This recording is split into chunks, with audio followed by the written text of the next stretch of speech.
Yo, yo, yo, yo, yo. I was given this yard machine by MTD chipper shredder.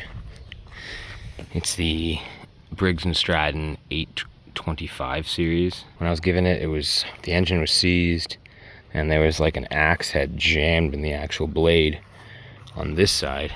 So I think that's kind of why it seized up. I think they shoved something down there, got jammed, and then it was just sitting for a couple of years. The amount of rust that came out of the outlet there the very first time I spun that engine, oh my gosh.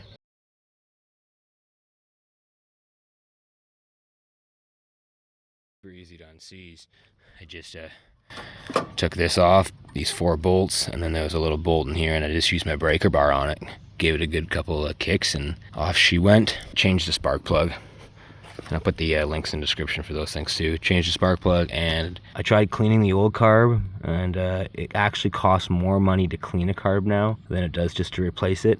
I got this on Amazon for like $17, I think it was, so there's really no point in cleaning them anymore. But I've just been using it for the past hour. Some decent sized branches in here. It doesn't like pine needles very much. It starts to clog up that little chute there. This side over here is just a death trap. You put shit in there and it just shoots back out, so I'm just using that side. But with all the pine needles in here, this should create a nice base for some blueberries and anything that needs that nice acidic soil.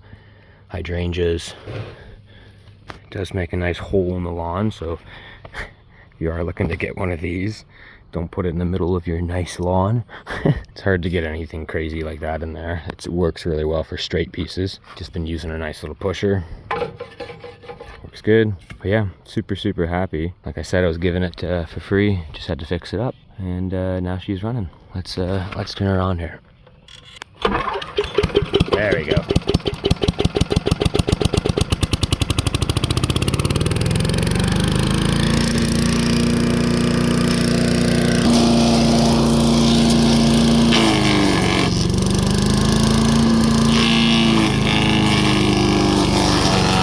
Bing, bang, friggin' boom. Peace, love, and cheers.